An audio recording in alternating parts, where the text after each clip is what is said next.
بڑے بڑے لوگوں کو دیکھا، لیکن قید کے دوران، جیل کے دوران کچھ چھوٹے چھوٹے لوگوں نے ہمیں بہت کچھ سکھایا۔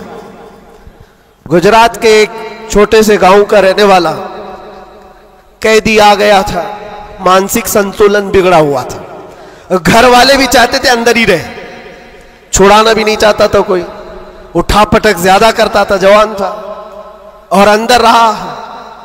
مہینہ گزرنے لگ گیا، وہاں ہوتا ایسا نظام ایسا ہے کہ ہر ہفتے گھر والوں کی ملاقات آ جاتی، جالیوں میں، ادھر سے ہم، باہر سے رشتہ دار، ہر قیدی کے کوئی، کبھی ماں، کبھی باپ، کبھی بھائی بہن، ملاقات کے لیے ہفتے میں ایک مرتبہ ٹائم ملتا ہے 15 منٹ کا۔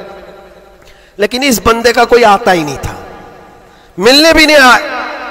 مہینہ گزر جاتا، یہ اٹھا پٹک شروع کر دے، لوگوں کو مارنا، تو جیلر جو ہے گھر کو فون لگاتا اس کے اور کہتا کہ بھائی تمہارا بیٹا ہے، کبھی تو آؤ، ملاقات لو اس سے، سب کو پریشان کر رکھا ہے۔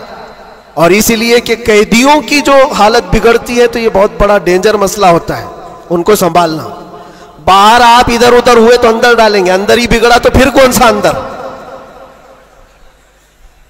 وہ لاسٹ منزل ہے۔ اور اسی لیے وہاں جانے کے بعد ڈر بھی نکلتا ہے لوگوں کا، اس کے بعد کہاں جانا ہے، اب سیدھے جنت ہے۔ آپ سنیں اس بات کو۔ اس کا باپ آیا اور کہا کہ بیٹا تھوڑے دن ہو گئے، اس نے پوچھا کب چھڑاؤ گے مجھے، بیل کب ہوگی، چھوٹے سے کیس تھے، کہا اس منڈے کو جو ہے تمہاری بیل رکھ دوں گا، چھوٹ جاؤ گے، اس منڈے کو نکل جاؤ گے۔ وہ آیا، سب بیٹھے ہوئے تھے، خوشی سے اعلان کرتا منڈے کو میں چلا جاؤں گا، منڈے کو چھوٹ جاؤں گا۔ منڈے آیا، ٹیوزڈے آیا، وینسڈے آیا، پھر ہفتہ، 2 ہفتے اس کا باپ آیا ہی نہیں۔ مہینہ گزر رہا ہے، پھر یہ اٹھا پٹک شروع کرے، پھر فون کر کے اس کے باپ کو بلایا، آؤ ملاقات لو۔ باپ آیا، پھر پوچھا کب ہوگا ابا، کہا میں تھوڑا سا کام میں بزی تھا، اس منڈے تو تیرا ہو جائے گا، اس منڈے کو ہو جائے گا۔ یہ آتا اور کہتا پھر بیچارہ، وہاں تو ایسے ہی ہے، سب تنکے کے سہارے پہ ہی رہتے ہیں۔ وکیل بولتا ہے اس ڈیٹ میں ہوگا، ہاں ٹھیک ہے، اس کے علاوہ کرے کیا؟ تو وہ سب سے کہتا ہے اس منڈے کو پکا ہے، وہ بھی گیا منڈے۔ پھر 1 مہینہ گزرا، یہ 6 مہینے اس کا باپ ہر منڈے کو ہی بولتا تھا، بار بار آئے، توجہ چاہتا ہوں۔ اور حالت ایسی ہو گئی 6 مہینے کے بعد، وہ باپ سے مل کر کے اندر آ رہا ہے، سارے قیدی خود ہی بولنے لگے اس منڈے کو ہے نا تیرا، اس کے بولنے سے پہلے ہی کہتے اس منڈے کو بیل ہے نا تمہاری، ضمانت ہونے والی ہے۔ اس کو ہرٹ ہو گیا، تکلیف ہو گئی۔ جب دل پر کسی کے چوٹ لگتی ہے تو ٹوٹے ہوئے دلوں کی بہت جلدی سنی بھی جاتی ہے۔ اس نے جھلا کر کے کہا تھا، گالی دے کر کے کہا تھا، کرمنل تھا، گالی دے کر کے کہا تھا سب کو، تم لوگ میرا مذاق اڑا رہے ہو، میرے باپ کی وجہ سے یا جیلر کی وجہ سے میں اندر نہیں ہوں، میرا خدا اتنے دن کا لکھا ہے اور جس دن لکھے گا تم سب دیکھتے رہو گے میں چلا جاؤں گا۔ کیا بات ہے، واہ واہ۔ ہم نے سوچا یہ کہاں سے اتنا بڑا ایمان آیا، اور اتفاق سے سنیچر کے دن وہ اپنے باپ سے مل کر کے آیا تھا، اس کو چڑھایا گیا تھا اور وہ بپھر کر کے اس طرح کی بات کیا تھا، اور منڈے کے دن اس کا باپ ضمانت کا بیڑا لے کر آ ہی گیا، اور وہ ہنستے خوشی سے جا رہا تھا اور کہا میں نہیں کہہ رہا تھا، میرا خدا جب تک لکھا ہوا ہے تب تک میں یہاں رہوں گا، کسی کے باپ کی طاقت نہیں ہمیں اندر رکھنے کی، اسی لیے میں کہتا ہوں میرے عزیزوں جو بھی مصیبتیں آئیں گی، ہمارا عقیدہ ہے اللہ نے فرمایا اتنی پہنچیں گی جتنی اللہ نے لکھا ہے، اور مددگار بھی وہی ہے، مددگار بھی وہی ہے۔ میں اس سے قبل بھی آپ کے یہاں ایک بات سنایا تھا، حضرت سیدنا یوسف علیہ الصلوۃ والتسلیم کے متعلق۔ آپ جیل کے اندر 7 سال کاٹ لیے، اور 2 قیدیوں نے خواب دیکھا تھا، حضرت یوسف علیہ السلام نے ان کے خواب کی تعبیر بتائی تھی، ایک اس میں مرنے والا تھا، ایک چھوٹنے والا تھا، قرآن پاک میں واقعہ موجود ہے۔ جو چھوٹنے والا تھا اس کو یوسف علیہ السلام نے کہا تھا کہ میں تیرے خواب کی تعبیر بتا رہا ہوں، چھوٹ کر کے جائے گا تو، بادشاہ بدل چکا ہے، جو مجھے قید میں ڈالا تھا اب وہ نہیں ہے، مصر کا بادشاہ بھی بدل گیا، جانا اور بادشاہ سے میری درخواست رکھنا کہ میں بے قصور کئی سالوں سے اندر قید میں ہوں، یہ قیدی اپنے خواب کی تعبیر کے مطابق ہی، اس نے خواب دیکھا تھا، اس کی تعبیر کے مطابق چھوٹ گیا. اور جیل سے چھوٹنے والا سب بھول بھی جاتا ہے، پلٹ کے دروازہ بھی نہیں دیکھتا، کون ہے کیا ہے سب بھول جاتا ہے. اور وہ بھی گیا بیچارہ، سب بھول گیا. اور بادشاہ کے سپاہیوں میں نے مصاحبین میں خاص لوگوں میں شامل ہو گیا. لیکن اس کو وہ بات یاد نہ آئی یوسف علیہ السلام نے کیا کہا تھا. یوسف علیہ السلام کی جو درخواست تھی بادشاہ کے پاس وہ بھول گیا. اور بعض روایتوں میں پھر 7 سال گزر گئے بنا کسی غلطی اور قصور کے. یوسف علیہ الصلوۃ والتسلیم ایک دن رب تعالیٰ کی بارگاہ میں رو پڑے، کہا ہے مالک الملک یا ذل جلال والاکرام، تیرا یہ بندہ بے قصور کب تک یہ دروازوں کے اندر قید رہے گا؟ کیا میرے لیے دروازے اب کھلیں گے نہیں؟ تو جانتے ہو یہ ایسا مقام ہے. رب تبارک و تعالیٰ نے فرمایا اے یوسف، قید میں اندر گیا، اگر تجھے باہر جانا ہی تھا تو بادشاہ سے کیوں درخواست کیا؟ کیا میں نہیں تھا؟ یہ نبیوں کے لیے ہے میرے عزیزوں، اعلیٰ ایمان ہے. حضرت یوسف علیہ السلام اس پر پھوٹ پھوٹ کر روتے رہے. ہمارا بھی یہی حال ہونا چاہیے. ایک بات مجھے اللہ تبارک و تعالیٰ کا انعام ہے، میں یہ عرض کرتا ہوں یہاں پر گفتگو، میں جو چیزیں شروع کیا تھا اس کو یہاں سٹاپ کرتا ہوں.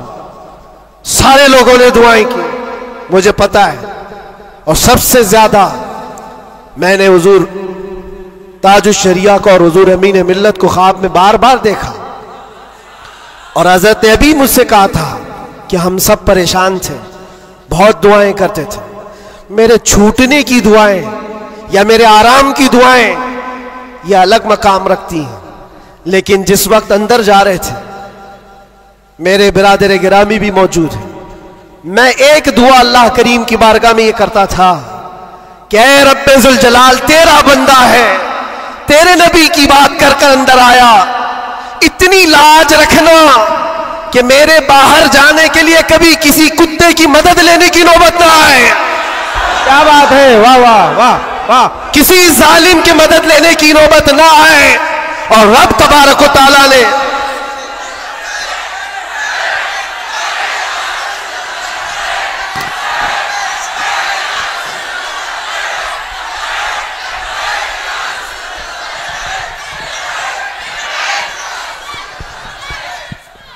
اس بات کی وضاحت بھی کر دوں، بہت بڑی ذمہ دار شخصیت موجود ہے، میرے الفاظ کا میں ذمہ دار ہوں جو کچھ کہہ رہا ہوں. اور لوگوں کو پھر یہ لگتا ہے یہ اتنا سب ہو جانے کے بعد پھر بھی کتا کہتے ہیں، یہ کتا کتا ان کی زبان پہ کیوں آتا ہے؟ میرے عزیزو یہ اب کوئی غیر قانونی بات نہیں. سپریم کورٹ کے جج نے بھی ہمارا ججمنٹ دینے کے وقت کہا تھا یہ کوئی ایسی بات نہیں ہے، ہیٹ سپیچ نہیں ہے. Every dog has a day, ہر کتے کا ایک دن ہوتا ہے. ہم نے تو تھوڑا سا کہا تھا، انہوں نے بہت کہا ہے. تو یہ جو بھی میں کہوں گا اب سپریم کورٹ کے اعتبار سے کہوں گا. اور پھر میں ابھی تک تو کبھی وہ شعر کو دہرایا بھی نہیں، کیونکہ میں نے دیکھا ہے 5 سال کے 6 سال کے بچے سامنے کھڑے ہو کر کے وہی دہرا رہے ہیں. واہ واہ واہ. بلکہ میں نے تو یہ بھی دیکھا اندر قیدیوں کو جب بہت زیادہ تکلیف دیتا تھا کوئی تو کہتا تھا وہی بات. واہ واہ واہ. آج وقت ہے تمہارا.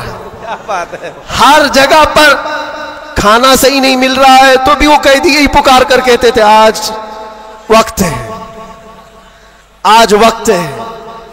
میرے عزیزو جتنا ہی تم دباؤ گے اتنا ہی وہ ابھرے گا. یہ ہم اپنی تعریف کے لیے اپنے گھر کے لیے نہیں بولتے.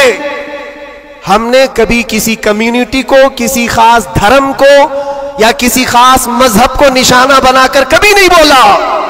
ہاں میرا یہ مشن ہے کہ جو حضور پاک صلی اللہ تعالیٰ علیہ وسلم کی عزت کے لیے انگلیاں اٹھائے گا تو ہم اس کا جواب دیتے رہیں گے. بے شک بے شک. اور اگر ایک آدمی کرتا ہے تو ایک کا جواب، 10 کرتے تو 10 کا جواب. اس کا مطلب یہ نہیں ہوتا کہ ہم پوری کمیونٹی کو بول رہے ہیں، پورے مذہب کو بول رہے ہیں، کسی قوم کو بول رہے ہیں. یہ تو پھیلائی گئی بات ہے، بہرحال وقت آنے کے بعد سب سمجھ میں آ جائے گی۔ آج جس چیز کے لیے کانفرنس رکھی گئی ہے، تعلیمی بیداری کانفرنس، میرے عزیزوں یہ اتنی بڑی وقت کی ضرورت، میں آپ کو کیا بتاؤں، اسلام شروع ہی ہوا ہے اقرا کہتے ہوئے۔ سب سے پہلی آیت میرے نبی پاک پر جو اتری وہ کیا ہے؟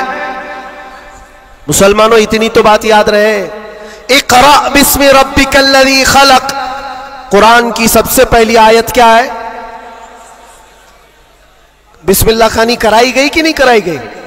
تو پڑھے ہو نا، تو پڑھو اقرا بسم ربک الذی خلق۔ اقرا کا مطلب ہوتا ہے اے محبوب پڑھو، اے رسول پڑھو۔ دیکھو قرآن پاک میں بہت جگہ پر اللہ نے کل بھی کہا، کہو، لیکن جب سب سے پہلی آیت آئی تو اس میں کہا کل نہیں، اقرا پڑھو اپنے رب کے نام سے۔ اور ایک بزرگ نے بہت اچھی بات کہی، یہ اس سے کہا جاتا ہے پڑھو۔ جبرائیل امین آئے حضور پاک صلی اللہ علیہ وسلم سے کہنے لگے اقرا بسم ربک الذی خلق۔ 3 بار تو حضور نے نہیں پڑھا تھا، صرف وہ اقرا اقرا کہہ رہے تھے۔ چوتھی بار جبرائیل نے کہا اقرا بسم ربک الذی خلق، پڑھو اپنے اس رب کے نام سے جس نے پیدا کیا۔ نبی پاک نے پڑھا، اور اقرا اس کو کہا جاتا ہے جو پہلے سے پڑھا ہوا ہو۔ اور نئے آدمی کو پڑھانے کے لیے کہیں گے کہو جیسے میں کہہ رہا ہوں، جیسے میں کہہ رہا ہوں ایسے کہو۔ اور بھی ایک بات جو حضور پاک صلی اللہ تعالی علیہ وسلم کے متعلق بہت ساری باتیں مستشرقین نے جو پھیلائی، وہ امی تھے۔ امی کا معنی کچھ نہ ہنجار لوگ ان پڑھ کرتے ہیں کہ ان کے رسول ان پڑھ تھے، ان پڑھ نہیں، امی کہتے ہیں جو کسی سے نہیں پڑھا ہوا ہو، بے شک اس کا استاد نہیں لیکن وہ سب کا استاد ہے۔ سبحان اللہ سبحان اللہ۔ اب ایک بات تو مجھے بتاؤ، قرآن کہتا ہے الرحمن علم القرآن خلق الانسان، 3 آیتیں۔ الرحمن، رحمان اللہ رب العزت، علم القرآن اس نے قرآن سکھایا۔ تیسرے نمبر پر ہے خلق الانسان، اس نے انسان کو بنایا۔ مجھے ایک بات بتاؤ، رحمان دوسرے نمبر پر آئے تھے، اس نے قرآن سکھایا۔ تیسرے نمبر پر آئے تھے، اس نے انسان کو پیدا کیا۔ انسان کو پیدا کیا یہ تیسرے نمبر پر، قرآن سکھایا یہ پہلے دوسرے نمبر پر۔ جب انسان بعد میں پیدا ہوا ہے تو قرآن سکھایا کس کو؟ کیا بات ہے، واہ واہ۔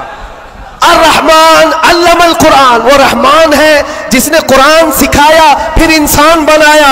مفسرین فرماتے ہیں یہ جو انسان پیدا کیا اس سے مراد آدم علیہ السلام ہے، اور قرآن سکھایا اس سے مراد محمد رسول اللہ۔